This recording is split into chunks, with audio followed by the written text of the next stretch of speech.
Hey there. So here's a few pointers for surviving and thriving during the full moon in Leo. So we have a full moon in Leo every year, and it's when the moon goes into Leo, whilst at the same time the sun is in the sign of Aquarius, and they're in opposition, and we get that sort of full moon tension, which you might already know. If you are very, very reactive at the time of the full moon, it is because the sun and the moon in their opposition. It creates a really strong tension in our personality and our psyche. So we feel really, really torn in, I guess, the archetypes in our body. But what is it about the full moon in Leo? Like, what are the characteristics of the full moon in Leo, and how can we manage those so that they don't trip us over? Well, the first thing I would say it's about the 4 Ps, because like Leo is a sign that is very proud, is very passionate about the things it likes doing. It's another P. It's very much about performance. Leos tend to gravitate to the center of situations, and they tend to be they tend to universally like to be admired in some way. So they're kind of performing. They're quite central, and they do like to be quite good at things like the perfection. So they're my 4 Ps: pride, performance, passion, perfection. Now, obviously, if you are a Leo, and that sounds a little bit off for your personality, it will be because, I'm just talking about, Leo with nothing else added in. Obviously you have a birth chart with lots of different counter indications, but, during the full moon, the Leo energy is immense. It's really, really strong, really brings out the most impulsive and petulant, that's another P word, the petulance of the Leo personality. So, the moon represents our psyche and our inner desires, where our emotions, where we're getting whipped up in a bit of a frenzy, and we're maybe not able to control ourselves as well as we might usually do. And so we tend to get very proud of what we're doing. And how they say pride comes before a fall. So we may well find, with a full moon in Leo, that you're putting yourself out there to do something, and the underlying motivation of why you're doing it is a little bit skew-whiff, so like the sun in Aquarius during this time is kind of dismissive, is laid back, it's kind of calm, cool, it's looking at things, it's observing things, it's objective, like the sun in Aquarius kind of senses things, has some strong opinions about things, but tends to be quite kind of passive.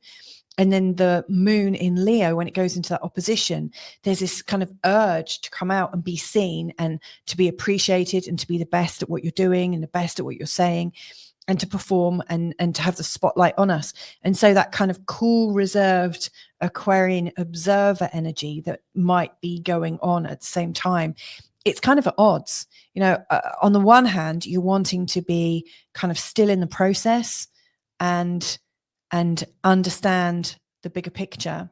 And then there's this little childlike self, I think, that comes out that is, no, it has to be about me. I need to make this about me. So it's this interesting balancing act that's going on. And of course, we're all subjected to this energy at the time of the full moon in Leo. And some of us will pick up that theme more than others, especially if you've got an angle in the sign of Leo, if you've got your sun or the moon in the sign of Leo, or if you've got like a stellium in Leo, you'll really kind of pick up the theme of the full moon in Leo and kind of run with it. So, if that's you, and you've got a very strong Leo theme in your chart, watch out over the next couple of days for these kind of insecure feelings, possibly, where you need to be seen, need to be appreciated. You're really worried that you're not going to be kind of gazed upon, and people are looking at you and going, oh, wow, they're wonderful. Like there is a kind of inner hero with the Leo, that really does want to be appreciated and seen. And so the pride associated with that, and the perfection, like the need to be the best at something, the need to be seen as the best at whatever it is that you're doing, that's likely to come up. And then the performance side of things and the passion with what you're doing it with, it will kind of send it over the top. So I hope that's helpful. You know, if I was in your shoes, and I am, obviously, because I'm in my own shoes going through this full moon in Leo at the same time.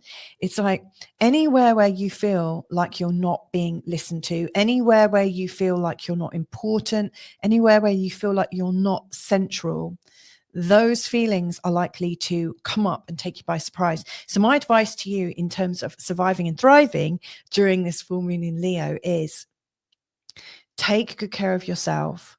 Make yourself important to you. It doesn't have to be to anyone else, but do something to make you feel like you are important. So some self-care.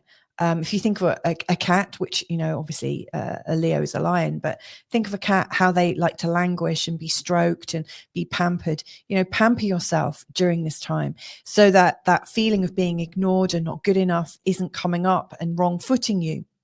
And also, don't put all your eggs in one time basket. So for instance, if you've got this idea that you have to do this, and this for it to be perfect, and it has to be done by this particular time, or else, you know, like if you're putting yourself under really high expectations and a really short delivery time, it's going to go wrong. It's going to go wonky. And that's when, you know, the excessive sides of the full moon in Leo are likely to come out and bite you on the ass.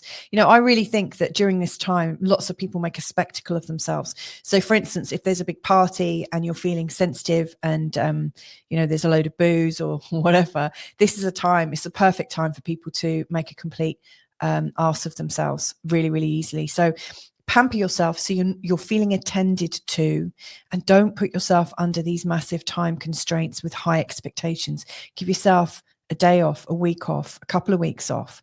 You know, make whatever that time constraint feels like it needs to be, elongate it. Give yourself, you know, a beautiful run up to releasing what it is that you want to birth. So there you go. Just a couple of tips and thoughts about the full moon in Leo. I hope that's helpful for you. Lots and lots of love. Take care and enjoy the full moon as it comes.